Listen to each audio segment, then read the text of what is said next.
Hello, you wonderful people, and welcome to another episode of Super-Fanta-Fi. This being a show where we talk about TV shows of the supernatural, fantasy, and/or science fictional genre. For today's episode, I'm going to talk about the season finale of His Dark Materials. A great season finale. A lot of really interesting things went down in this episode, so let's break it down.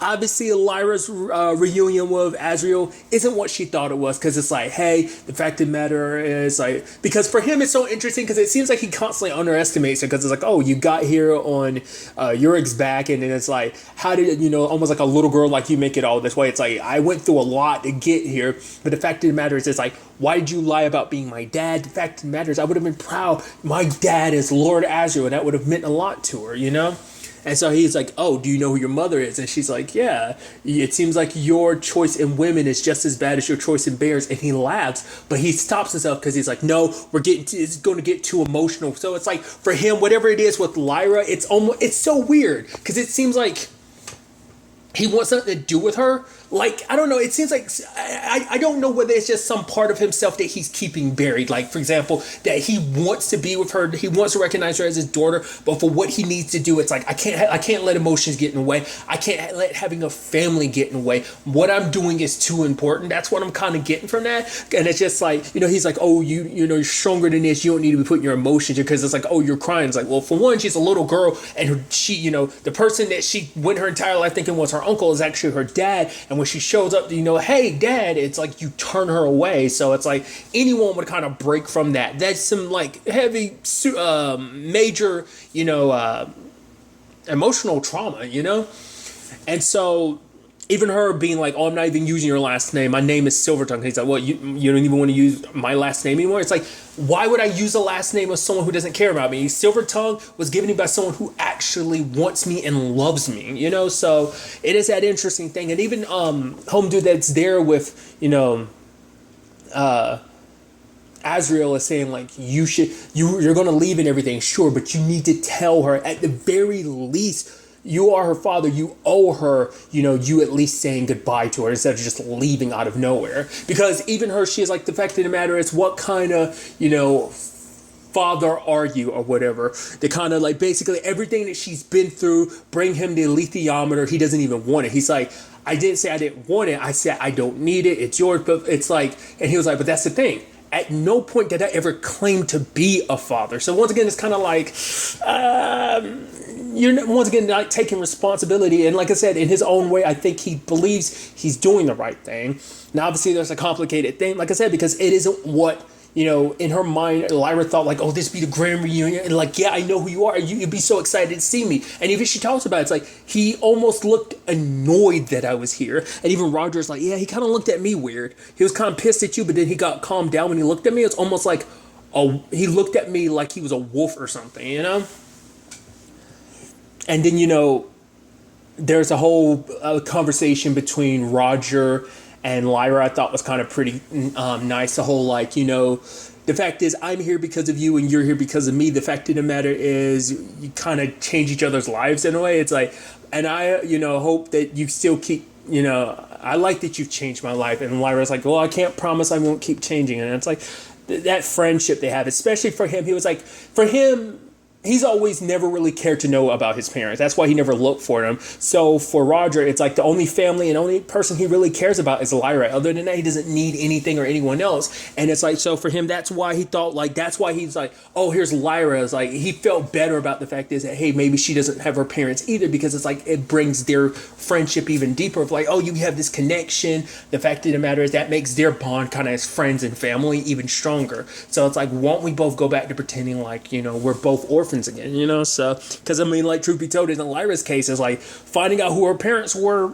didn't work out for her. It's just a whole complicated thing with Mrs. Coulter. It is what it is, and obviously Azrael, But then there was this interesting thing where Azrael was kind of explaining stuff, like, obviously what he's up to and stuff like that. And we kind of get a grander picture, because obviously for him, he doesn't understand dust. But for him, that's what he's trying to find out, because he's saying that the reason why dust has kind of got this negative connotation to it is because of the magisterium. That basically the magisterium looks at it as like dust being a means of like, oh, you committed a sin. That this basically goes all the way back to Adam and Eve. It's like, because Eve listened to the serpent and ate that fruit, that ever since then, humans have basically been stained with, dust, which is interesting considering the fact is you don't have dust until you reach puberty. So I guess it's supposed to represent, obviously, like, oh, once you become an adult, that means the fact of the matter is you've reached the age of, like, adult sin, but kids are still pure and innocent. So maybe that's what that's supposed to insinuate. But I just thought that was such an interesting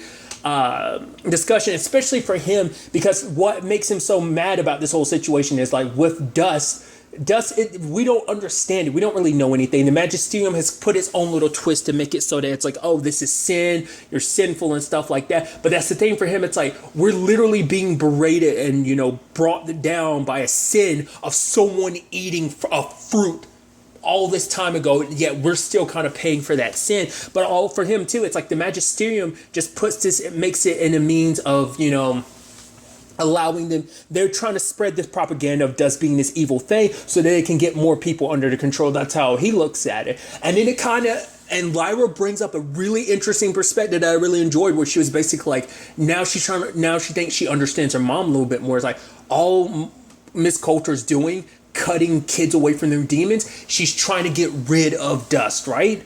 And that's because in her mind, she believes like, oh, like if you're able to sever that tie, you get rid of the sin. Everyone has, it's her way of trying to save everyone's sinless soul. And I just thought that was kind of interesting. So in a weird way, they're kind of both after the same thing, but going after about it different ways, Miss Coulter and Azrael. So I thought that was so interesting. And the moment he perked up when he was like, wait, your mom stopped it, huh? Oh, she wouldn't let it happen to you. Interesting. I was like, you've taken too much notice of that. You don't seem grateful that, like, oh my God, you were almost in that position. He wasn't worried. He was like, wait, you were in it, huh? Did they try to do that to you? Huh, your mom intervened. Like, he didn't sound like a concerned father. So that's why I'm like, his situation is so weird, because it seems at moments, it's almost like, was it this or something else I was watching? No, it was something else I was watching, but I think it can apply to this case in this show. What I mean is, it seems almost like Azrael has to try to feel something, I mean, and like I said, that could just be a perception thing. It might not be that he doesn't care. It might simply be the fact is he does care. He's just bottling his feelings. Like I said, it's a much bigger thing, because for him, it's like by finding out what dust really is, it's like, yeah, maybe it is connected to sin, or maybe it's not. But the fact of the matter is, the big question is, what is dust? For him, this is, as a scholar, it's like, I got to find the truth. He's that type of person that's like, once he's got a breadcrumb, he can't stop. His brain won't let him stop. So he's got to uncover this truth, because for him, and he looks at this and he even says it like, this is a war. For him, it's like challenging the magisterium and everything it represents, like the authority that they find themselves kind of being, under the thumb of. It's like, we have to break free of these shackles. So for whatever means, he's going to go to whatever lengths to kind of win this war, to kind of, free this world from all of that control, which is interesting, because you had the other side of things of like Miss Coulter and everything, and Father McPhail. That thing of Miss Coulter being like, the fact of the matter is, you don't, like, the reason why you're all kind of going through all of this, you guys have got it out for Azrael so much, is because you're afraid of what his work will kind of expose to the world. Because obviously they kind of live off of like, oh, dust, like it's supposed to be something that even they don't understand, but it's supposed to be something where they can, once again, keep people under control. Like, that's all this is. It's about control, and Azrael threatens their very way of life that they've built the world to be like, because it seems like because the way he says it, it's almost like for 100 years, this is kind of how things in this world have kind of potentially worked, longer or whatever, what the case may be. But it's like for a long time, like the world has kind of been built around the magisterium kind of being the authority about all of this stuff, answering to a higher power and stuff like that. So to have someone question that will basically undo all the, all that is the system that they've built. And for her, it's like, the fact is, it's not only stuff you don't want anyone else to know about or see, it's stuff you don't even want to see yourself, because I think it's a situation, I don't know why I said that word, situation where it's like basically would undermine their faith and authority, so they don't even want to look at it. It's like you're scared to look at it because it would contradict what you believe in the position that you're in. But he kind of McPhail kind of throws an interesting curve her way of basically being like who she was before she met Azrael. It's like you were this person, you were in a happy marriage, but for whatever reason it all went off the rails the moment you met Azrael. What kind of hold does he still have on you? She's like, don't get it twisted, it's not like that. But I'm like, I think there is some part of her. I don't think it's just either. It's maybe the whole Lyra thing kind of plays a part in that, but I think more so than anything, like there is something there. I wonder what was it about Azrael that kind of seduced her down the path that, once again, there's still so much that we still don't know about the whole Azrael and Miss Coulter situation. I mean, we got some details, but we still don't got the full picture in that regard, And then there's a whole situation of, Azrael being like, oh man, that severing of demons, the connection between a human and a demon, there's so much energy there and stuff like that. The moment he started mentioning it, I'm like, yep. Going back to the fact is of why you want Roger. I was like, it's not going to end well. And obviously he ends up leaving with Roger. And obviously, like, by the, Lyra finds out, races after him, goes with Uric and, some of his bears. Obviously, the Magisterium, along with Miss Coulter, show up in time. And, I think there was a part of her that was kind of worried that maybe it was, because it's like, wait, who did he take up to those mountains with him? I wonder, was there a part, she didn't say it, didn't really act like it, but part of me wondered, did she kind of think it was going to be, Lyra? But I thought it was interesting because the, guy that serves Azrael, she's like, the fact of the matter is, I'm going to lead the Magisterium away. You leave. Because the fact of the matter, she says that Azrael is reckless. He's always reckless. He never really cares about the people around him, especially when it comes to you. It is so interesting because it seems like you're so loyal to him. Because even, like I said, I don't know. I don't know if Azrael deserves the loyalty he gets sometimes. That's why I'm kind of like, I'm going ahead and talk about this. I might have mentioned this in a different review, but I kind of got it spoiled that Azrael was kind of a bad guy. To be fair, I kind of thought he was a dick from the first episode. I didn't see him as, he seemed like, I don't know, the way he kind of ran from Lyra, it just seemed like, I don't know. He didn't seem like that nice of a dude even from episode 1, but I guess it's just kind of the thing of like, I guess it was just kind of, I don't know. I didn't see him kind of as a good guy, but maybe that was just because someone had phrased it like that. Like, oh, they're showing him as a good guy. I was like, kind of seemed like a dick, but I guess like just because you're a dick doesn't mean you're not, it doesn't automatically make you a bad guy. So, but what I think is interesting is though, because I mean, it's like any villain, villains never think, I've said this phrase so much lately, but the villains, they never think they're the bad guys. They think they're the heroes. He thinks he's the hero because he's like, oh, I'm doing this, whatever sacrifices I have to make, I'm doing this for the greater good of the world and stuff like that. So for him, it's, he doesn't look at himself as the bad guy. So I guess he's like, I might have to cross some lines, but I'm doing this for the greater good of people. But it's like, you got your own self-interest in it because it's the aspect of being a scholar and discovery. But also, I think maybe it's almost this borderline God complex he has that he's going to be the one that fixes everything, figures everything out, and changes this world, kind of bend it to his will, and, or rather, bend other worlds to it. That's the kind of inkling I get, but, we'll see.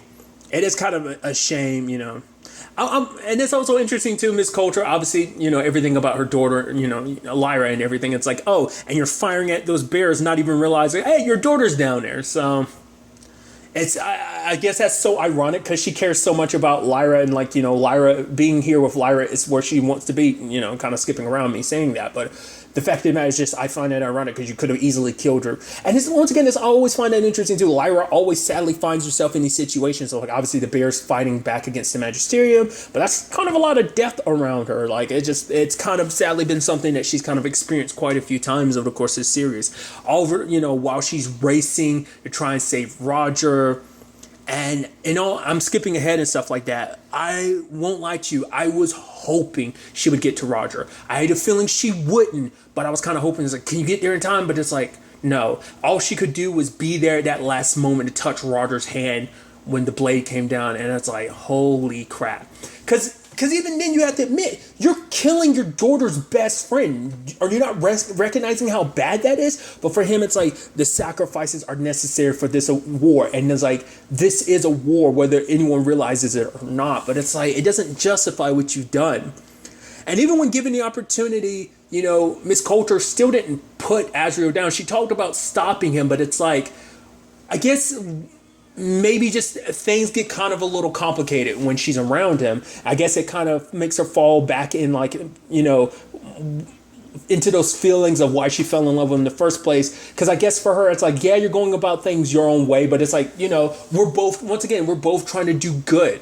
It's so interesting because, like, he's kind of casting religion aside, but she isn't. Like, because I don't know why. In my head, I guess I just never really took her as, I mean, it makes sense. She's neck deep in this magisterium thing, but I guess it's like, it's almost a thing of like, she's the religious girl and he's the boy that kind of doesn't believe and is just going to upheave everything that she believes.